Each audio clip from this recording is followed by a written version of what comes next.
I don't believe it for a second. I'm sorry. An Understand. 0.08 because of makeup? Yes, sir. I understand. I promise you I have not consumed alcohol at all. Sorry, dude. I understand. Come up, Mr. Burrows. And I was in the process of appealing this. On Friday, I was going back and forth with Nathan. Appealing. Appealed for a pizza. And Oh, so they denied him? No, we're almost there. Pizza. Imagine this. You're just walking down the street when a man approaches you with a camera and a stack of $100 bills. Sounds like a dream, right? Ow. But for some, it quickly becomes a nightmare. The decision, and then this came, so I'm really excited to talk to you. I told him about this on Friday, and he drove straight to the free call services. But So I don't understand what you're saying about appealing. What are you? no, I'm doing a P-tip appeal because he's not necessarily allowed to P-tip what the situation is, so I did. You mean you're doing a mitigation package? I already did. Everything's turned in. I did everything, mitigation packet. They said yes. I don't know yet. Oh, you don't So know? we're going back and forth, and then I stopped that because He pled guilty to stealing $22 worth of candy and drinks, ... But this isn't just about candy. It's about a pattern. And that pattern was just getting started. literally, I got that report right then and there. I was going back and forth with Nathan on Friday. Do you guys have any guidance on Burrows? It looks like he's filed for the program for the DWI. Amanda? Is that Or your just name? whether he's been accepted into the program. No, are you Amanda? I'm sorry. I'm not. Oh, She works for the recovery unit. Okay. So I believe that Nathan he was waiting because there was a previous DWI that was filed out of county, and he was waiting to receive the OR from that previous DWI. Because we don't know, it might have been dismissed. No, it was dismissed. I gave him the dismissal paperwork, and it was because there was nothing on But it. I still have to know too, so I can take the appropriate action as far as bond condition. I'm You know? happy to email Go ahead. Nathan right now. I think we just received the OR this morning Where from and when? from Galveston County. Let me look for the judge. This case has been open since June, and I'm just now finding out that he had. I didn't know it either because he thought it was expunged because it says interest adjustments, no evidence for DWI. Basically, it was like he had no, it was nothing, just got thrown out. So that being said, he said he didn't do anything. That's whatever. That's that. But Yeah, it had been, I think that we are all in agreement that it was dismissed. I think Nathan just wanted That's not a warning. That's a promise. The judge has seen this story too many times. She's not about to be part of the sequel. the copy of the offense What report. year was it? Yes, Judge, the DWI is from 2019. I probably would have put an interlock on him. but the reasoning on the dismissal, he put it on there. And now he's still consuming alcohol, Mike. That's what I'm saying. He's here to tell you. I don't believe that's the case. He swears up and down he didn't. Have a scram. I understand that. And he puts some like crazy amount of makeup on him, and the alcohol. It's. I gave you the pictures of it also. It's called alcohol. What's it called? Hang on. He can explain it to you, but I have it right here. I have pictures of. The nature alcohol can be mistaken for alcohol consumption. I know. I have these pictures. It has no date. It has no. To give you context to it, I have the dates here. Those are just pictures of the close-up makeup. But he was DJing on those particular dates, and I have it right here because I was trying to get it in the club. And I guess drinking while DJing, right? No, he said he wasn't. You talked to him. I wasn't there. DJ Sidney Ray, October 31st at this place, and that was the day in question. And then this is October. I'm sorry. Okay. So October 27th. I have here that you're consuming alcohol. I have here that the consumption is October 26th, Yeah, that's the. It bleeds in October 30th, November 9th. November 9th. Oh, and October 9th. So That was- I have 4 different events that you're consuming alcohol. For October 9th, Your Honor, that was whenever you told me to put the scram on, and I put the scram on right after that. And then those other 3 dates. So you're allegedly consuming alcohol the day I tell you to put it on. No, he did it. That's the day that he put it on. No, that's the violation. We addressed that. Positive for alcohol on the 9th of October. Yes. October 26th. I sent him on 10/9. So Felicia, Yes, Judge. so we sent him for a POC test on 10/9 on that time. Did he test positive for alcohol? Yes, Judge. Why on earth are we just now getting the violation? No, the violation No. was already addressed. That was addressed. Yes, that violation was already addressed in a previous BVR. They started to put it in that section, that's why I didn't highlight it. But Did I address that BVR? yes, and that's when we amended the conditions to put a scram. Okay, so now we have alcohol consumption as a second violation on top of all this. For the scram itself. I've been very grateful for the second chance you gave me. That was from the makeup that I applied to myself, and I was just ignorant to the fact that that would actually set off my scram device, but I have not consumed another alcohol beverage at all. Those are also the days that I was working, I was entertaining. I did not consume another alcohol beverage at all. So I've been very grateful. I'm not stupid. I wouldn't consume another alcoholic beverage after you put the scram device. Mr. Burrows, I told you at every single stage of this game, do not put anything into your body that could be positive for alcohol. It is your responsibility to know. Boiling rice thrown across the room. A 2-year-old caught in the chaos. Isn't just a domestic dispute, it's a powder keg? And it's already sparked. What you can and cannot use. You're old enough to know that actions have consequences. Yes, and sir. here we are. I've already let you go one time with a positive for alcohol. When I told you not to consume, you literally tested positive on the day that we sent you for the test. And now we have another 3 positives for alcohol. I don't think that's all. That's the part. The other parts, yeah, but the first part, that's not. He didn't test positive. He tested positive 10-9. No, that was. It was a positive urinalysis test, and because of that, we amended the. And because of that, I amended the conditions. I did not put him in jail. I put the scram on him. Yeah, but we addressed that. He didn't go in and like. I got it. It's not 2 tests, is what I'm trying to say. Okay, You're right. but he's continuing to consume. Stephen, The scram reports are also in your email. I'm not sure if you picked them, but we got the links. have you seen that? I mean, I have whatever I was sent yesterday. That's it.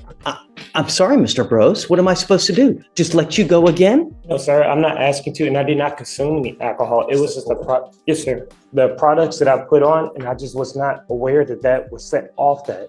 And it was makeup, sir. That's all it was. I didn't consume an alcohol beverage at all. That party is 10:31, and I have here 10:26, 10:30, and you're telling me that you put this makeup on November 9th? Is that what you're trying to tell me? Yes, sir. It's for my TikTok, and I have the videos of it also, sir. I just cosplay and I just put on those products, and that was the sweat from it. I had no idea that that would actually get inside my blood system and and set off. You have levels? Yes, they're in the scram report. What is it? I have, It's like a peak of 0.08, and then. So, He's a 0.08. yes. You're telling me that makeup made you a 0.08? Yes, sir. And those are the days I was at work. I don't believe it for a second. I'm sorry. A Understand. 0.08 because of makeup? Yes, sir. I understand. I promise you I have not consumed alcohol at all. I'm sorry, dude. I That's understand. it. Yes, sir. I understand. It's with you. I understand. Yes, sir. And possibly believe that makeup is going to make you as intoxicated as having 6 to 8. Mr. Burrows, you're charged with driving while intoxicated. You're facing up to 6 months in jail and or a $2,000 fine. You guys have worked out an agreement where they're offering you 180 days in jail. It is probated for 12 months. As part of the probation, you will do a DWI education class, 2 victim impact panels. You must do a TRAS, which is an evaluation to see what other conditions you may need. If they assess other conditions, you must fulfill those conditions. No breath test refusal, meaning if you were pulled over in a car and an officer asks you to submit a breath test, you must submit. If you don't, you're in violation of this probation. Guardian interlock, 30 hours of community service, a $100 donation, one time to Mothers Against Drunk Driving, no drugs, no alcohol, random analysis. Is this how you understand the plea bargain agreement? Yes, sir. Does he have any prior DWIs? he had one that was dismissed a long time ago, and it was no probable cause based on no alcohol consumption out of Galveston. So Yes. I tried to get a P-tip at Courtroom, but it's just because of that. He had a theft when he was a kid, 17 years old, but it was Just one. But he was 17 and he had an employee theft, and then he picked up another theft, but they didn't revoke his probation. So here's the question. What happens when untreated trauma, addiction, and violence collide in a home with children? Is justice enough, or is it already too late? It was like $100 from my cash register, but that was a long time ago. He's a volleyball coach. He's a good citizen. He's a good guy. He's turned his life around. His parents are here to support him. He made a mistake this night drinking. He understands that. He's taking responsibility for that. He's doing whatever he can to move forward. And he's in a financial hardship now. That's why we're asking for a reduction in the DPS fine. I've worked with him on payment plans and stuff. I'm going to waive all my fees so he can succeed. The question is, at what point do you get it, Mr. Burrows? You know, you've already had one DWI dismissed. You now have another one.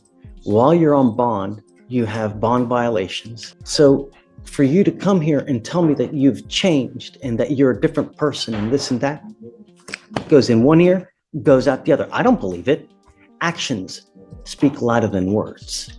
And you can lie to me, but you can't lie to yourself. And your record, life is hard enough being a young Black man in America today, right? And the more convictions you get, all you're doing is you're making life more difficult. With these theft cases that you get, with these DWI, I mean, it's one of the worst cases that you can possibly pick up, because these theft cases brands you as a thief, and people are scared to hire potential thieves, because I am always going to be thinking, well, if I hire him to work for me, I know that he's got not only one prior theft, but 2 prior thefts. Is he going to steal from me? Same thing now happens with the DWI. You've had one dismissed, now you have another one. What's it going to take for you to get that we mean business, that public safety is our primary concern? And when you don't get it, and when you continue to pick up criminal cases, there are really grave consequences. You need to understand that from now on, after today, you're looking at a minimum of 30 days in jail. No, hold on a second. 90 days in jail at a minimum for any new cases you pick up here in county court. Don't matter how small it is, from now on, you are looking at a minimum of 90 days in jail. Not only that, you pick up another theft, you could be potentially charged with a felony, because they use those as a stepladder to enhance punishment. And when you don't get it, they combine all those to get up to felony court. You could be potentially facing that. You pick up another theft case as well. At some point, you got to get it. And I hope this is it. And usually, in my experience, being here, at times when we go too easy on people, they still don't get it. You're skirting out of here today. You're getting probation. You're getting no jail time. You're not getting your license suspended. Now they want me to waive. Michael wants me to waive the fines and fees. I mean, I think he has his family here. why would we reward? I want him to succeed, and that's what I think the problem is, that if he doesn't have the money to succeed, it's going to be very hard. He's going to try everything in his power to succeed financially. I just think that's going to be a burden on him. I took it upon myself to forego my fees, and I'm doing whatever I can to help him. And that's great. Yeah, I understand Michael, that. I just don't think he can't afford it. He physically can't afford it. We're putting the burden on his parents, who are here to support him. They're in the back. They're here. He's going to be staying with them to produce whatever fees he has to try to get back on his feet. But he's trying, Judge. He's been in constant contact with me. We talk every other day. He's literally trying. He really is. And I think if you give him a shot here, he's going to do whatever he can to prove it wrong. I don't have to accept this agreement. I could say, no, I don't want this. Well, I'm jail time. I will accept your agreement, Mr. Burrows, but I want you to understand that if you come back here and try to tell me that you test positive again because of makeup, that kind of excuse is such that every single person who puts makeup on gets intoxicated. Really? So if you come up here while you're on this probation and you test positive for alcohol, it tells me that you have a problem. And I'm giving you fair warning now that you will go into a rehab facility. I can amend the conditions to put you in a lockdown rehab facility for, at a minimum, 9 months to 10 months, if you respond well to treatment. I will accept it, but I'm telling you now, if you test positive for whatever it may be, get ready. And I hope that and I want to read a repeat offender DWI education class. I don't want just a garden variety. Your record speaks and tells everyone in the whole world about you. So Working full time, going to therapy, trying to turn it all around. But then, a bar fight, trespassing, and another arrest. It's not just about what she's doing, it's about what keeps pulling her back. if you ever get pulled over again, you need to understand that you will probably get harassed. So if I were you, I wouldn't ever, even if you've had a sip of alcohol, a glass of wine, I wouldn't get into a car because you're begging. for trouble. Do you understand? Yes, sir, I understand. You give up a lot of rights by entering this agreement. You give up the right to a trial, right to compel witnesses to testify on your behalf, confront and cross-examine your accusers. If you're not a citizen, there are possible immigration consequences. You can be deported, excluded from the country, denied naturalization under federal law. You give up the right to appeal. Once you plead guilty, this will go on your record, Mr. Burrows. It's going to be there for the rest of your life. You can never take it off. From now on, like I said, you're facing a minimum of 90 days in jail for any new cases that you pick up. You must do your classes on time. You pick up a new case, you test positive for alcohol, you know what's going to happen. I will issue a warrant for your arrest. I'm going to put you in jail. I'm going to bring you back out. And we're going to talk about if you violated, if you did, how, and what the appropriate remedy will be. And it could be 180 days in jail. Do you understand? Yes, sir. How do you plead to the offense of driving while intoxicated? Guilty or not? Guilty, yes, sir. You need to understand that one of the things that they're ordering you to do is a TRAS. This is an evaluation. They may assess intensive outpatient treatment. Who's done the TRAS? Recommended IOP SOP. Okay, I think that's a good thing, right? May I say a word, please? Sure thing. Once again, I do appreciate, the second chance. When I went to jail for a year when I was 17, and that's when I was in high school. It's been 18 years ago. I've been a completely different person. I coach volleyball. I do a lot. I do give back a lot, and I do understand that this record will carry on without my life. I've already realized that, and I've been doing things a lot different. I did make a mistake.